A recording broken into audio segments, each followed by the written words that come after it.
ជំងឺភ្នែកស្រលៀងឬភ្នែកកែងដែលភាសាអង់គ្លេសហៅថា strabismus ជំងឺភ្នែកស្រលៀងឬភ្នែកកែងគឺជាជំងឺម្យ៉ាងដែលកើតមាននៅពេលភ្នែកទាំងសងខាងមិនអាចសម្លឹងក្នុងទិសដៅតែមួយបានវាអាចជាការស្រលៀងចេញចូលឡើងលើឬចុះក្រោមជំងឺនេះអាចស្ដែងចេញជាភ្នែកស្រលៀងជាប់គ្រប់ពេលឬក៏ម្ដងម្កាល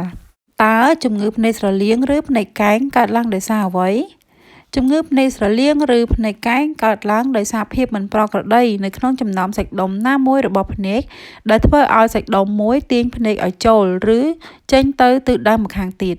ជំងឺនេះបណ្ដាលមកពីកំណើតមកពីភ្នែកមញោបចិត្តដែលមិនបានធ្វើការព្យាបាលពីមុនមកពីជំងឺដែលតាក់ទងទៅនឹងខួរក្បាលដូចជាការប៉ះទង្គិចការដាច់សរសៃឈាមខួរក្បាលការដោះសាច់ភាពស្ពឹកសរសៃវិញ្ញាណទី3ទី4ឬទី6ជំងឺភ្នែកស្រលៀងនេះក៏បណ្ដាលមកពីជំងឺដុំពកកដែលប៉ះពាល់ដល់សាច់ដុំភ្នែកអាចស្ដែងចេញជាជំងឺភ្នែកស្រលៀងគ្រប់ប្រភេទហើយក៏បណ្ដាលមកពីជំងឺផ្សេងទៀតដូចជាការដោះសាច់ក្នុងបាតភ្នែកនិងជំងឺខ្សោយការបញ្ជាសាច់ដុំរីឯរោគសញ្ញាវិញគឺថាជំងឺភ្នែកស្រលៀងឬភ្នែកកែងមានរោគសញ្ញាដូចជាភ្នែកម្ខាងឬទាំងសងខាងមិនអាចសម្លឹងមកត្រង់ឬចំទិសដៅតែមួយបានការធ្លាក់ចុះនៃកំហើញការរួយភ្នែកដោយការខំប្រឹងសម្លឹងយូរឈឺក្បាលវិលមុខពេលសម្លឹងយូរការមើលឃើញរូបភាពបែកជាពីរ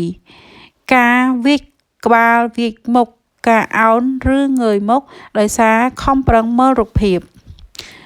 ជំងឺភ្នែកស្រលៀងឬភ្នែកកែងអាចផ្ដល់ផលវិបាកដូចជាការធ្លាក់ចុះជាប់នៃកំហើញការមើលឃើញរូបបែកជាពីរជំងឺភ្នែកខ្ជិលដែលប៉ះពាល់សំខាន់ទៅដល់កុមារក្នុងវ័យកំពុងលូតលាស់ចាំបាច់ត្រូវស្វែងរកការព្យាបាលឲ្យទាន់ពេលវេលាដើម្បីជៀសវាងផលវិបាកទៅថ្ងៃក្រោយដែលមិនអាចព្យាបាលបានផលវិបាកមួយទៀតនោះគឺធ្វើឲ្យមានបញ្ហាផ្នែកសម្រស់ការព្យាបាលមានដូចជា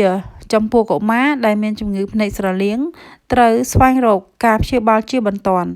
ការវាស់កម្រិតកំហុសសំណុំរូបភាពនិងការពាក់វ៉ែនតាការវះកាត់បន្ធូរឬបន្តឹងសាច់ដុំភ្នែកគោលបំណងក្នុងការព្យាបាលជំងឺភ្នែកស្រលៀងឬភ្នែកកែងមានដូចជាជៀសវាងបង្កឲ្យមានជំងឺភ្នែកខ្ជិលចំពោះកុមារក្នុងវ័យលូតលាស់កែតម្រូវការមើលឃើញរូបភាពពីមកឲ្យនៅដូចធម្មតាកាត់បន្ថយភាពស្រលៀងនៃភ្នែកបង្កើននៅសម្រស់របស់អ្នកជំងឺចា៎អត្ថបទនេះបកស្រាយដោយលោកសាស្ត្រាចារ្យងីមេង